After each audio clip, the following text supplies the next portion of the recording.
Hey, good morning everyone, Trackerman 44 here. Yeah, I know in the last video I said the next one's going to be loading those logs that I dug out of those, with all that bush hogging and everything, you know. But in the meantime, a buddy of mine called, and he had a huge sycamore tree in his yard taken down.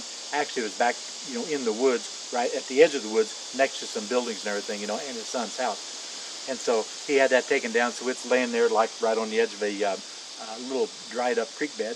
And he wanted to know if I wanted it. Well, sycamore is not the absolute best in the world, but you know, if it's cold outside, you ain't got nothing else to burn, sycamore is great. So that's what I had to do this morning. I run over there with the tractor, load all this with the grapple, got the whole tree on one load. Well, there's some branches and stuff still there, but he needs some small stuff for his stove in his workshop and things. You know, he didn't want any of the big stuff at all. So that's what we're doing, and that's why we don't have the video on loading those logs. Hopefully I've already done that video and it's uploaded and you guys have seen it, you know, but if it is or ain't, you know, it doesn't matter, because this is what we got today.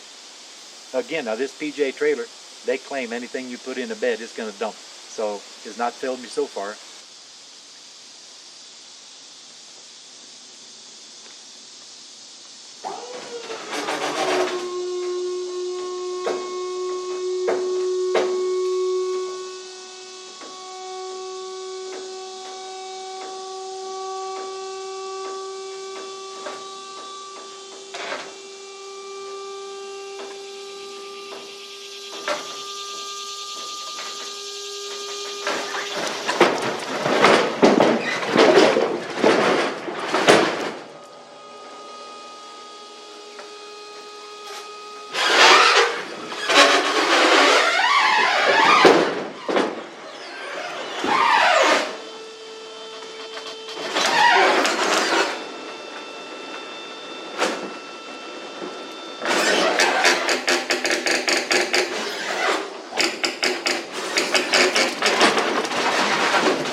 Like I said, it ain't the best in the world, but hey, it's made out of wood. As long as it's made out of wood, that means there's BTUs in it. So yeah, we're going to go back and I think I got pretty much all of it except for the small stuff. So all I got to do now is go load up tractor, bring tractor home. I show the underneath of this PJ as often as I can because this thing is a beast. It's got 3-inch channel iron, you know, underneath the bed. And the bed is very well supported. It doesn't really bend, twist, or anything. I got 8-inch I-beams for the main frame. Reinforced with 4-inch channel iron, you know, for the hydraulic. And then of course the goose part of the gooseneck is the verticals on this are 12-inch I-beam, the verticals. The horizontals then are 10-inch I-beam. And you can see again the solar charger for the battery pack. Now I've had this solar charger up here for oh man, we've used this trailer a dozen times since I put this up here, and not once do we have to worry about the battery not being fully charged. It's absolutely phenomenal. I really suggest that to anybody. And it's a maintainer. It's a charger maintainer, so you don't cook your battery. So let's go ahead and drop this back in place and we'll go get the tractor. Thought I'd better point out this thing is power up and power down. It's not one that just uses the weight of the bed in order to drop it.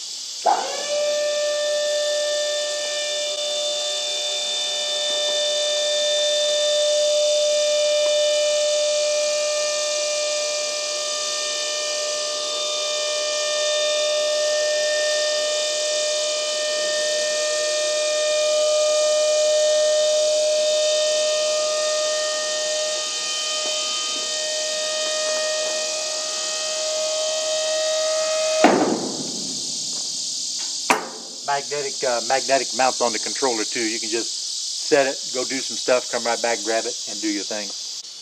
One of the other changes that I made that I would really recommend to anybody with one of these trailers is this latch right here. This latch, the ones that come from it from the factory, they look really good, and in theory they're good ones, but they really ain't worth a darn.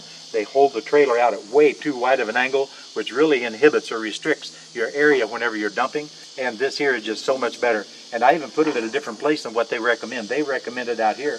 I put it inside here so that I get so much more open which really gives me a lot narrower area in order to dump these without being concerned about jamming this into something that's parked alongside or another pile of wood here or there.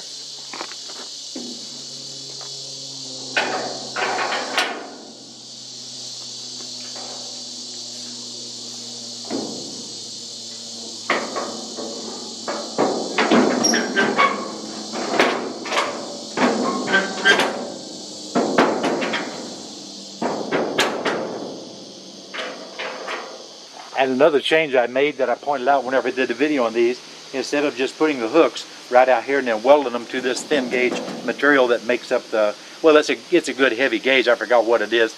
It's probably a 16 gauge material. I don't know. But I went ahead and drilled holes, welded these to a flange, and then made it up to a second flange on the inside, and then used grade 8 bolts right here to where I got everything tied to the tailgate very substantial instead of two little thin welds. And I'll show you those in a second. What they recommend, these hooks right here are just flat pieces of metal, and they said go ahead and just weld them right to the surface of this guy right here. Well, that's obviously going to be weak. So if you look down here close, you can see I put a like a 3-inch by 3-inch flange, whatever size this is on the inside, and welded this with 70/18 to that flange, and then we have those two flanges sandwiching on that tailgate. Much more substantial.